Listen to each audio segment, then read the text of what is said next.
সরকারকে জবাব দিতে হবে। শরীফ উসমান হাদী শুধু একটি মানুষ নয়, শুধু ইনকিলাব মঞ্চের মুখপত্র নয়, তিনি হচ্ছেন ভারতীয় আধিপত্যবাদ বিরোধী জনতার ঐক্যের প্রতীক।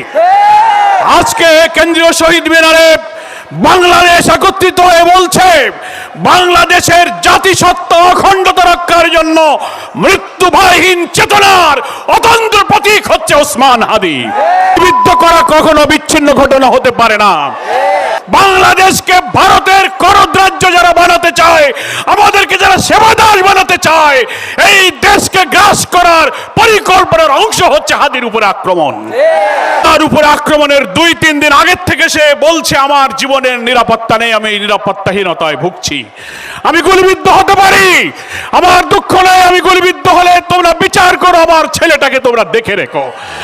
এত বড় কথা বলা মিডিয়াতে, সোশ্যাল মিডিয়াতে, ইন্টেলিজেন্স সবাই জানার পরেও তার নিরাপত্তায় গোয়েন্দা সংস্থা কি ব্যবস্থা গ্রহণ করেছে? মাননীয় প্রধান উপদেষ্টা, আপনার দায়িত্ব নেবার পর যতগুলো হত্যাকাণ্ড ঘটলো জুলাই এবং ফ্যাসিবাদ বিরোধী আন্দোলনের সাথে আমরা যা ছিলাম তাদের উপর যে আক্রমণ হলো, আপনি বারবার জাতীয় ঐক্য অটুট রাখতে বলেছেন, জুলাইয়ের চেতনাকে ধরে রাখতে বলেছেন, সেটা তো আমরা করছি, আমরা ঐক্যবদ্ধ। কিন্তু আপনার সরকার ব্যর্থ হয়েছে এই কারণে যে আপনি একটা ফ্যাসিবাদের অস্ত্রধারী ধসকে গ্রেফতার করতে পারেননি।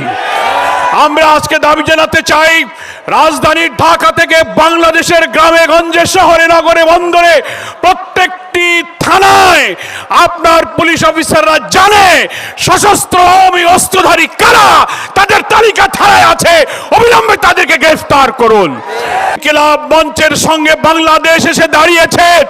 মনে রাখতে হবে, নির্বাচনকে বানচাল করার প্যাকেজ প্রোগ্রামের মধ্য দিয়ে এই দেশকে ভারতীয় আধিপত্যবাদের করদ্রাজ্য বানানোর এই চেষ্টা আমরা কখনো সফল হতে দেব না। বুদ্ধিজীবীরা কর্পোরেট হাউসে বসে বসে যে ন্যারেটিভ উৎপাদন করে হাদির দিকে টার্গেট করলেন, এই সন্ত্রাসের বিরুদ্ধে আজকের এই জনসভা প্রতিরোধের যে আওয়াজ তুলেছে, গোটা জাতিকে ঐক্য গড়ে তুলতে হবে। নির্বাচন বানচাল করে এই দেশকে ভারতের কলোনি বানাতে আমরা দিতে রাজি নই। আজকে কেউ মনে করতে পারেন যে আওয়ামী লীগ তো বিদায় নিয়েছে, ইলেকশন করতে পারবে না, অন্য কোন দলকে আওয়ামী লীগ বানিয়ে ক্ষমতায় আনা যায় কিনা, এই স্বপ্ন আমরা পূরণ করতে দেব না। আজকে কেন্দ্রীয় শহীদ মিনার চত্বরে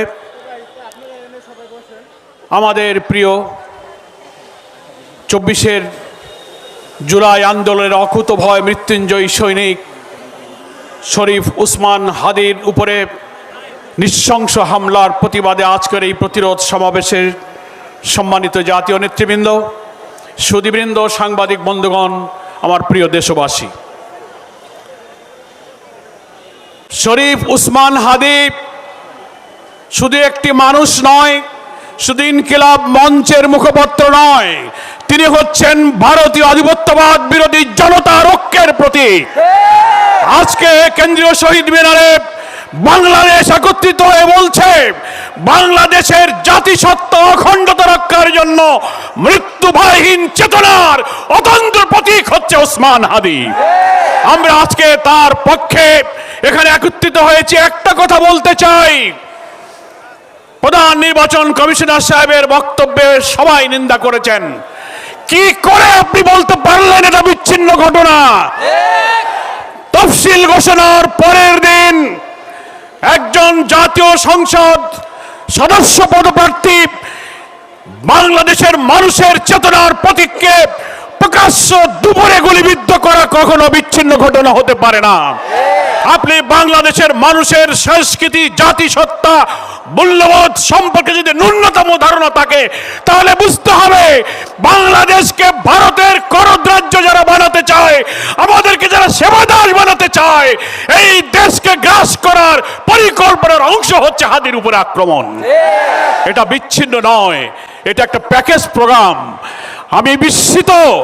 আমি স্বরাষ্ট্রমন্ত্রীকে আজকে বলেছি, গতকালকে বলেছি, ডিজিএফআই, ডিবি, এসবি এনএসআই হাজার হাজার কোটি টাকার বেতন দিয়ে, রাজস্ব ট্যাক্স খাজনার পয়সায় বেতন নিয়ে স্বাধীনতার 54 বছরে আপনারা মানুষের জাতিসত্তার জনগণের নিরাপত্তার জন্য একটি গোয়েন্দা তথ্য দিয়েও সাহায্য করতে পারেননি।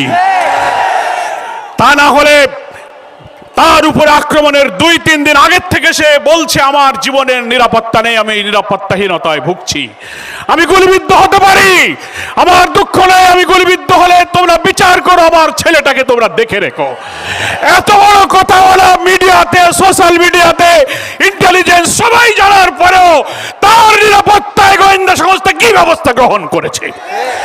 এই যে ইন্টেলিজেন্স ফেলিওরের জন্য সরকারকে জবাব দিতে হবে। আমি এই কথা বলে শেষ করতে চাই, মাননীয় প্রধান উপদেষ্টা, আপনার দায়িত্ব নেবার পর যতগুলো হত্যাকাণ্ড ঘটলো জুলাই এবং ফ্যাসিবাদ বিরোধী আন্দোলনের সাথে আমরা যা ছিলাম তাদের উপর যে আক্রমণ হলো, আপনি বারবার জাতীয় ঐক্য অটুট রাখতে বলেছেন, জুলাইয়ের চেতনাকে ধরে রাখতে বলেছেন, সেটা তো আমরা করছি, আমরা ঐক্যবদ্ধ। কিন্তু আপনার সরকার ব্যর্থ হয়েছে এই কারণে যে আপনি একটাও ফ্যাসিবাদের অস্ত্রধারী ধর্ষকদেরকে গ্রেফতার করতে পারেননি। আমরা আজকে দাবি জানাতে চাই, রাজধানী ঢাকা থেকে বাংলাদেশের গ্রামে গঞ্জে, শহরে, নগরে, বন্দরে, প্রত্যেকটি থানায় আপনার পুলিশ অফিসাররা জানে সশস্ত্র আওয়ামী অস্ত্রধারী কারা, তাদের তালিকা থানায় আছে, অবিলম্বে তাদেরকে গ্রেফতার করুন। আমরা জুলাই যোদ্ধা আমাদের প্রিয় ভাই ওসমান হাদির আশু আরোগ্য কামনা করি। হায়াতের মালিক আল্লাহর কাছে আমরা মুনাজাত করি, আল্লাহ বাংলাদেশের মানুষের জাতীয় স্বাধীনতা সার্বত্ব আপনাদের আমাদের মূল্যবোধের জন্য আজকে হাদির সবচেয়ে অনিবার্য প্রয়োজন। আল্লাহ তুমি আমাদের ওসমান হাদির নেক হায়াত দিয়ে তুমি তাদেরকে আমাদের মাঝে ফিরিয়ে দাও। আজকে ইনকিলাব মঞ্চের সঙ্গে বাংলাদেশ এসে দাঁড়িয়েছে, মনে রাখতে হবে নির্বাচনকে বানচাল করার প্যাকেজ প্রোগ্রামের মধ্য দিয়ে এই দেশকে ভারতীয় আধিপত্যবাদের করদ্রাজ্য বানানোর এই চেষ্টা আমরা কখনো সফল হতে দেব না। আজকে মৃত্যুদণ্ডপ্রাপ্ত পলাতক আসামি হাসিনাকে যারা আশ্রয় দিয়েছে, হাদির উপরে গুলি করে ভারতে পালিয়ে যাওয়ার সুযোগ যারা দিয়েছে, তারা বাংলাদেশের নির্বাচনকে সুষ্ঠু করতে দেবে না।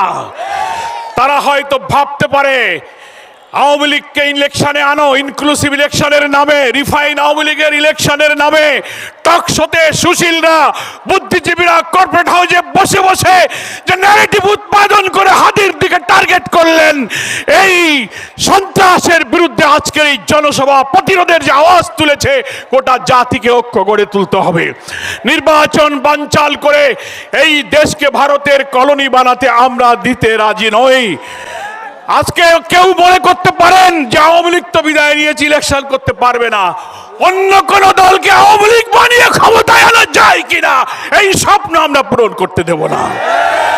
আজকের এই সন্ধ্যায় ওসমান হাদির জন্য আবারও তার দীর্ঘ হায়াত কামনা করে গোটা জাতিকে ফ্যাসিবাদ বিরোধী সংগ্রামে জাতীয় ঐক্য রূপে দাঁড়িয়ে আসুন আমরা আমাদের জাতিসত্তাকে, অখণ্ডতাকে রক্ষা করি, সেই আহ্বান জানিয়ে বাংলাদেশ জামাত ইসলামীর সংগ্রামী আমির ডাক্তার শফিকুর রহমানের পক্ষ থেকে আজকের এই সমাবেশে সংহতি প্রকাশ করে আমি আমার বক্তব্য শেষ করছি। আল্লাহ হাফেজ, বাংলাদেশ জিন্দাবাদ। নমস্কার।